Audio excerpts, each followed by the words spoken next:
안녕하세요. 곽복선 교수입니다. 오늘은 원포인트 중국 역사 속의 찐 선생들이란 제목으로 말씀드리겠습니다. 찐 선생. 한 분야에 있어서 정말로 일가를 이룬 사람들을 이야기하고 있죠. 중국에서는 이 사람들을 모두 다 성인이라고 칭하고 있습니다. 그래서 그 뒤에다가 성자를 붙입니다. 우리가 잘 아는 성인은 바로 공자죠. 공자는 모든 성인 중에 성인이다. 그래서 지성이라고 부릅니다. 그러면 그 다음번 사람은 누굴까요? 여러분이 잘 아시는 맹자입니다. 그래서 맹자는 아성이라고 부릅니다. 근데 공자님은 또 문에 뛰어나셨기 때문에 문성이란 말도 쓰고 있습니다. 그래서 공자님의 묘를 문묘라고 그러죠. 그런데 문성에는 또 다른 두 사람이 있습니다. 하나는 문화의 달인, 그래서 주무왕의 동생인 주공단을 문성이라고 하고 있고요. 문장의 달인, 그래서 북송 초기에 명문장가였던 구양수를 들고 있습니다. 무성은 누구일까요? 여러분 금방 머리에 떠오르시죠? 관우를 무성으로 모시고 있습니다. 그런데 일부 사람들은 송나라 때 명장이었던 그리고 충신이었던 악비를 무성으로 치고 있습니다. 즉 무성도 두 사람인 것이죠. 그리고는 어떤 성인들이 또 있을까요?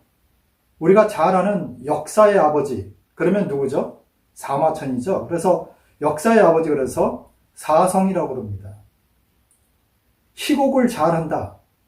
이것은 원나라 때 관한경을 이야기하는데요. 이 관한경을 곡성이라고 합니다. 희곡, 그래서 곡성이죠. 이 글을 잘 쓰면 어떨까요? 서예를 잘 쓰는 사람은 서성이라고 합니다. 여러분 머릿속에 떠오르는 유명한 서예가가 있습니까?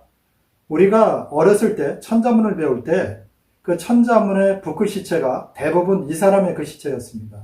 바로 왕희지입니다. 그러면 또 어떤 성인이 있을까요? 음악을 잘 하면 악성이겠죠? 이 사람 바로 당 현종 때 이군현이라는 사람입니다. 그의 형제들도 전부 음악에 뛰어났는데요. 특히 이군현이 뛰어났기 때문에 중국에서는 이군현을 악성이라고 합니다. 굉장히 많은 성인들이 있죠. 근데 술 좋아하시는 분들은 이런 생각이 들 겁니다. 아니 술에는 성인이 없냐? 바로 있습니다. 주성. 전설 속의 사람인데요. 하왕조 시대 때 두강이라는 사람입니다. 이 사람은 이제 제후의 자리까지 올랐다고 전설에 전해지고 있는데요. 이 두강이 처음으로 술을 제조했다고 합니다. 그래서 지금도 두강주가 상당히 유명합니다. 그러면 또 다른 성인이 뭐가 있을까요? 의술을 잘하는 성인 있겠죠. 의성은 바로 한나라 시대 때 장준경입니다. 장준경이 쓴 의서는 상당히 유명합니다. 그리고 시를 잘 쓰는 사람 누굴까요? 여러분 머릿속에 금방 떠오를 겁니다. 바로 시성은 두보입니다. 우리가 잘 아는 이태백은 성인의 경지에는 오르지 못했고 중국 사람들은 시선이라고 하죠. 그래서 시성은 두보입니다. 화성은 누구일까요? 그림을 잘 그린 사람이요. 이 사람은 바로 오도자라는 사람입니다. 근데 붓글씨에도 보면 왕이지 체보다도 이 초서의 달인이 있었습니다. 그래서 이 사람을 초성이라고 하는데요. 술을 먹고 이 일필휘지로 쓰는 그 초서는 정말로 그림 같으면서 글 같으면서 아주 멋있게 썼던 사람이 있는데요. 바로 그 사람이 초성 장욱입니다. 술을 좋아하는 분들은 두강이 주성이라는 걸 이제 아셨죠? 그런데 중국에서는 술보다 차가 더 유명합니다. 이 차에 있어서 다경, 우리는 차를 다로도 읽죠. 이 다경을 썼던 유구란 사람이 있는데요. 이 유구가 바로 차의 성인, 차성으로 불리고 있습니다. 그리고 저는 바둑을 좋아하는데요. 바둑이 중국서 기원했다는 설이 있죠. 중국에서 바둑의 성인이 있습니다. 그래서 그 사람을 기성이라고 하는데요. 조금 후대 사람입니다. 청나라 시대 때 황용사를 꼽고 있습니다. 다양한 분야의 성인들이 있죠.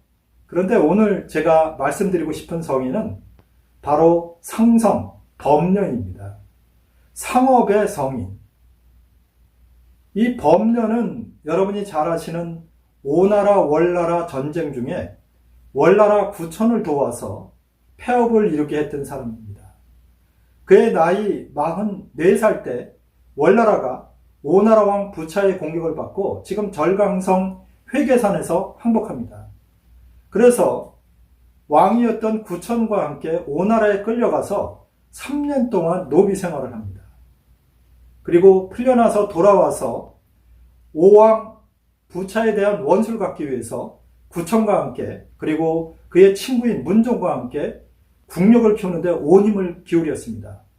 그런 결과 19년 후에 오나라를 완전히 멸망시킵니다. 그랬는데 구천이라는 사람이 이런 이야기를 합니다. 그대의 공이 너무 크고 그러니 나를 도와서 같이 부귀를 누립시다. 그때 나이가 법녀가 63세였습니다. 근데 법녀가 이런 이야기를 합니다.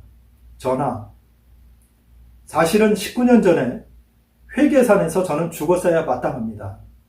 옛말에 군주가 치욕을 당하면 신하는 죽음으로써 보답한다고 되어 있었는데 그때 나라가 망하고 폐하께서 노비로 끌려가셨는데 저는 구차하게 목숨을 이어갔습니다. 아니, 날 도와주려고 그랬던 거 아니요? 이렇게 얘기했지만 그는 이렇게 계속 이야기합니다. 그래서 오늘 이 자리에서 폐하께 간청하오니 저를 죽여주십시오. 여러분 생각해 보십시오. 19년 만에 원수를 갖고 오나라를 완전히 멸망시켜서 패자가 됐는데 그 공신을 어떻게 죽이겠습니까? 그 얘기는 무슨 얘기일까요? 법녀는 물러나겠다는 이야기였습니다. 그래서 법녀가 물러나는데요. 그의 친구였던 재상, 문종이 이런 이야기를 합니다. 아니 여보게, 이제 우리가 19년 동안 그렇게 고생을 해서 이제 부귀 영화를 누리게 됐는데 왜 물러나나? 그랬더니 그때 그 유명한 말을 합니다. 여보게, 그걸 모르나? 새를 다 잡고 나면 활이 쓸모가 없는 법이고 교활한 토끼를 잡고 나면 그 개는 다 삶아먹는 것이네. 여기서 나온 말이 바로 토사구팽입니다. 구천은 우리와 함께 고난은 같이 받을 수 있어도 부귀는 같이 누릴 수 없는 자이네. 그러니 자네도 물러나게. 이렇게 이야기하였지만 문종은 물러나지 않고 계속 재상직에 있었습니다. 그리고 법녀는 구천의 허가를 받아서 떠났는데요. 그는 이름을 완전히 바꾸어서 치자피라는 이름으로 바꾸고 제나라에 가서 살았습니다. 그리고 농사를 졌는데요. 속설에는 그 유명한 서시, 중국의 4대 미인 중에 하나죠. 오왕 부차에게 구천이 보내서 부차가 이 음욕에 빠지도록 했던 그 유명한 여인이 서시인데요. 역사 속에는 두 가지 설이 있습니다. 서시는 다시 귀국했을 때 구천의 부인, 즉 왕비가 그 미색을 탐내서 죽였다는 이야기가 있고요. 또 하나는 이 법렬 따라서 피난을 갔다는 이야기가 있는데요. 둘 다 확실치 않습니다. 어쨌건 서시를 데리고 제나라에 가서 살았는데요. 제나라의 왕이 야, 우리나라에 현인이 왔다. 그래서 그를 재상직에 앉히려고 했습니다. 그때 치이자피, 즉 법녀는 다시 도망을 갑니다. 그래서 송나라로 가는데요. 예전에 춘추 전국시대 때 이 송나라는 가장 중심부에 위치했습니다. 국가는 작았지만요. 거기 가서 이름을 바꿨습니다. 송의 도구란 지역에 갔는데요. 그래서 자기 이름을 도주공이라고 해서 완전히 바꿔서 상업을 시작했는데 그는 3번이나 거상이 됐습니다. 매번 돈을 많이 벌 때마다 본인은 거의 갖지 않고 가난하고 못 사는 사람들, 그리고 어려운 사람들한테 전부 나눠줬습니다. 그리고 또 돈을 벌어서 전부 나눠주고, 돈을 벌어서 전부 나눠주고, 이런 생활을 하면서 88살까지 아주 건강하게 살다 죽었다고 합니다. 그래서 중국사는 3번이나, 그것도 63세가 지나서 대부호가 됐었기 때문에 이 법녀를 상업의 신, 상성이라고 받들고 있습니다. 그런데 이 범녀가 어떻게 그렇게 성공할 수 있었을까요? 여러 가지 이야기가 있습니다만 그가 상업에 성공할 수 있었던 첫째 이유는 가장 왕래가 많은 지역에서 상업을 했다. 즉 송나라는 춘추시대 때 수많은 국가들 가운데 가장 중심적인 위치에 있어서 수많은 사람들이 오갔습니다. 그래서 그가 성공할 수 있었다. 두 번째는 그는 어떤 지방에서 무엇을 필요로 한다. 즉 수요가 무엇인지를 정확하게 파악해냈습니다. 그리고 세 번째는 상당히 독특한데요. 다른 사람들이 많이 사는 물건은 본인은 팔았습니다. 그리고 많은 사람들이 파는 물건은 오히려 본인이 사들였습니다. 쉽게 말씀드리면 수요가 많을 때는 비싼 가격으로 팔 수 있었죠. 그리고 공급이 많을 때는 싼 값으로 살 수 있었기 때문에 기세 차익으로 많은 돈을 벌었던 것입니다. 상업의 요체는 제가 보기에도 그렇습니다. 일단 위치가 좋아야 되고 사람이 많아야 되고 수요를 정확히 파악할 수 있으면 우리가 성공할 수 있겠죠. 그리고 더 중요한 것은 요새 SCM이라고 그러는데요. 공급 사슬이죠. 이 공급 사슬 관리, 즉 다른 이들이 많이 팔 때, 물건이 쌀 때 또는 자원이 풍부할 때 그것을 사들였다가 자원이 부족해질 때 그것을 파는 것이겠죠. 이게 바로 범녀가 성공했던 요체입니다. 오늘은 중국의 역사 속에 찐 선생들이 누가 있는지 살펴보았고 그 중에 한 사람인 범녀에 대해서 간략히 살펴보았는데요. 제가 기회가 되는 대로 역사 속의 찐 선생님들 중에 한 사람 한 사람을 소개해 드리도록 하겠습니다. 다음 시간에는 좀 더 유익하고 흥미있는 이야기로 찾아뵙겠습니다.